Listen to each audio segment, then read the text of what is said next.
En manchette aujourd'hui, importante secousse sismique à la mine La Ronde et le centre de crise à Malartic ouvre ses portes. Le TVA Nouvelle Midi commence maintenant.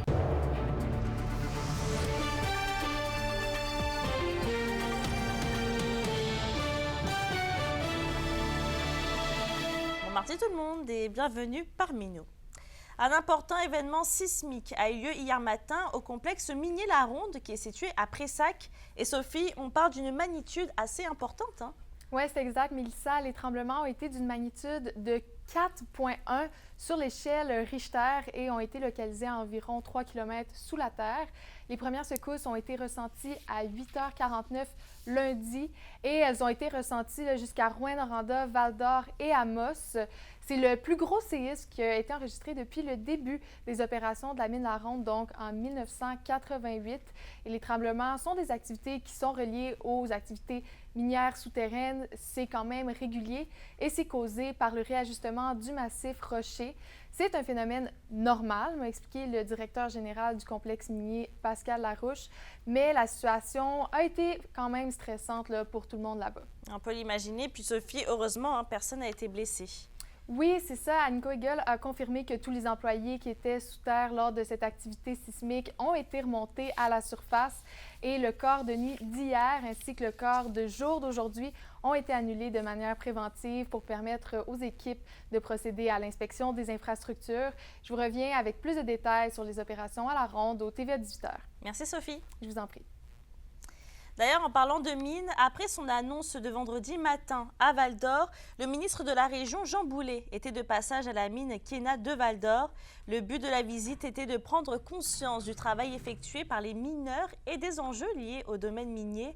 Une visite complète de la plateforme a été réalisée, en plus d'une visite des installations sous terre. Jean Boulet était également accompagné du député d'Abitibi-Est, Pierre Dufour. Je pense que c'est devenu un incontournable. Il faut visiter une minière. Il faut constater par nos yeux, en écoutant, en conversant avec les travailleurs et travailleuses, à quel point ça peut être stimulant et intéressant. Je le répète, les ressources minières, ça réfère aux minéraux stratégiques notamment. C'est hyper important dans la chaîne d'approvisionnement. On parle tellement de transition énergétique, de filière électrique. Ça commence ici, là. Et on reste dans le secteur minier puisque les entreprises minières Globex ont fait une mise à jour concernant la propriété à royauté de Globex Nord-Métal.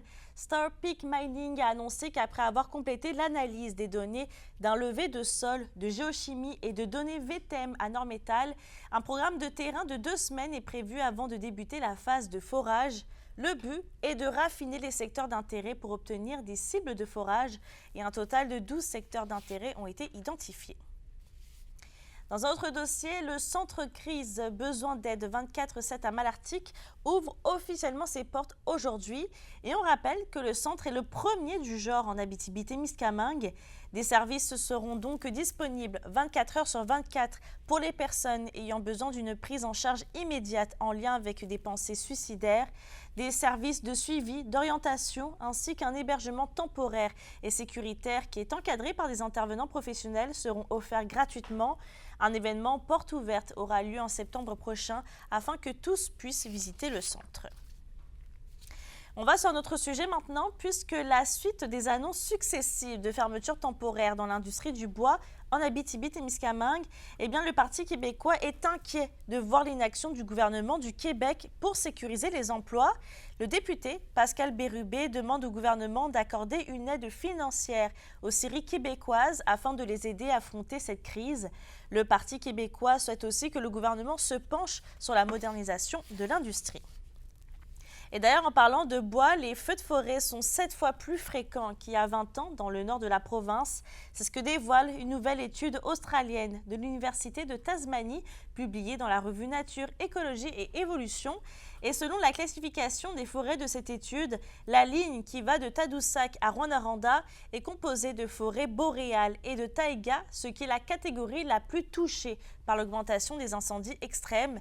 Et d'ailleurs, les incendies qui sont survenus en 2023 sont 2 fois plus fréquents que ceux de 2003. Et justement, dans le cadre des feux de forêt, le ministre de la Sécurité publique, François Bonnardel, annonce la mise en place du programme d'assistance financière spécifique relatif aux incendies de forêt du printemps et de l'été 2024. Et pour l'instant, c'est la municipalité de Béarn qui est admissible en Abitibi-Témiscamingue. L'objectif est de répondre aux feux qui sévissent présentement au Québec. Le programme prévoit une indemnité forfaitaire de 1 500 $ par résidence principale évacuée sur recommandation ou ordre d'une autorité compétente. Les citoyens ayant dû évacuer leur résidence peuvent effectuer une demande d'indemnisation en ligne sur québec.ca. En éducation maintenant, le service de la formation continue de l'UQAT présente une version actualisée de la formation sur les questions autochtones PIWACA. Le cours, d'une durée de 7 heures, est offert aux personnes et aux organisations qui souhaitent approfondir leur compréhension de la réalité des premiers peuples. La structure de la formation et les notions théoriques ont été revues pour y aborder des enjeux autochtones plus actuels.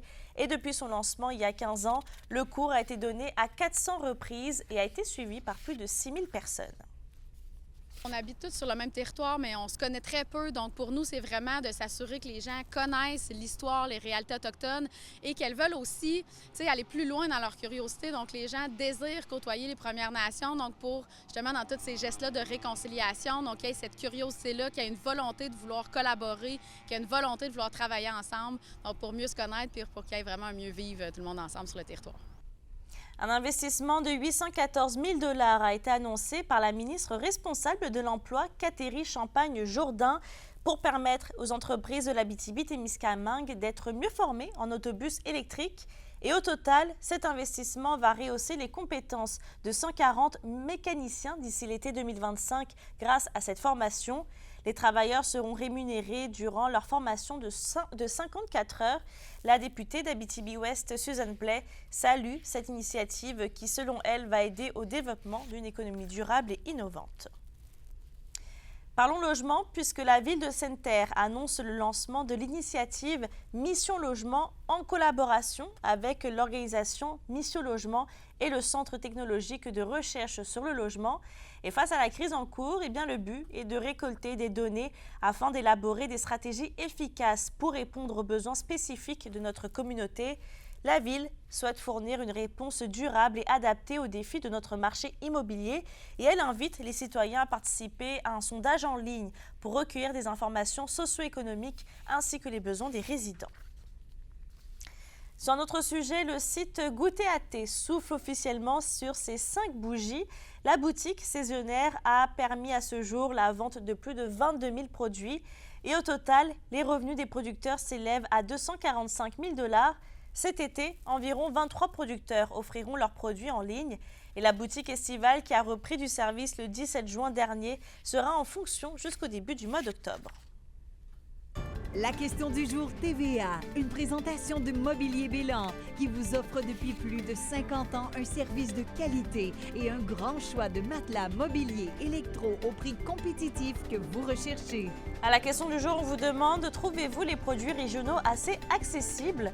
Pour voter et commenter, rendez-vous au tvaabitibi.ca.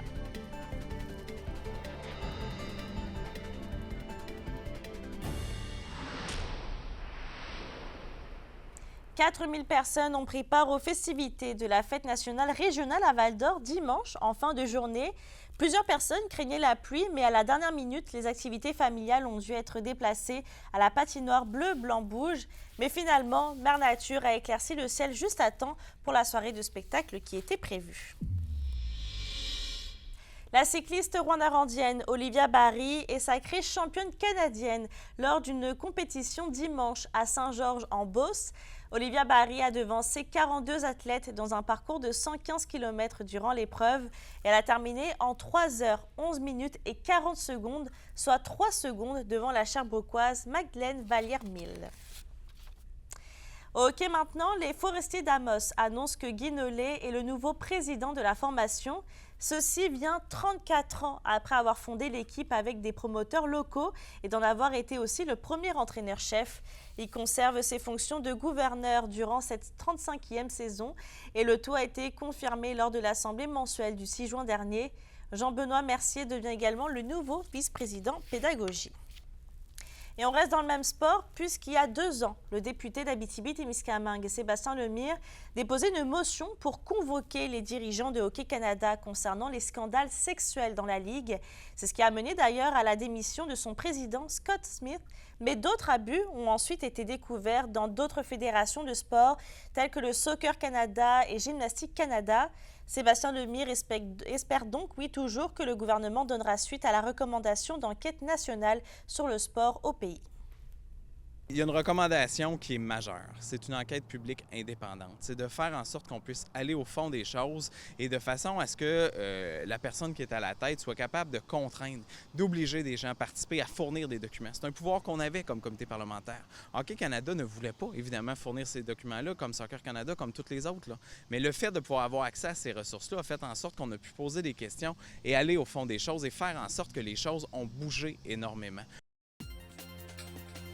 Pour une nouvelle importante à nous communiquer, contactez-nous.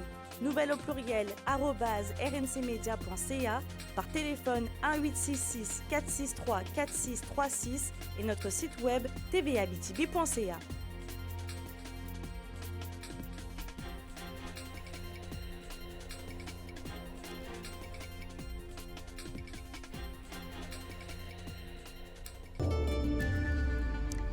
À la météo, on a une nouvelle fois une alerte de veille d'orage violent dans la région. Tard cet après-midi et ce soir, il pourrait y avoir des rafales très fortes, de la grêle, de grosse taille et de la pluie forte. Donc, il va falloir qu'on fasse attention. Et pour aujourd'hui, eh bien, on s'attend à des nuages avec de la pluie. Il fera un maximum de 23 et 25 degrés. Pour ce soir et cette nuit, ce sera des averses et un risque d'orage sur tous les secteurs. Il fera un minimum de 8 et 9 degrés. Je termine avec l'ex-gardien des Foreurs de Val-d'Or, Roberto Luongo, qui célèbre la victoire des Panthers de Floride de la Coupe Stanley. On rappelle qu'il est devenu conseiller spécial du directeur gérant Bill Zito.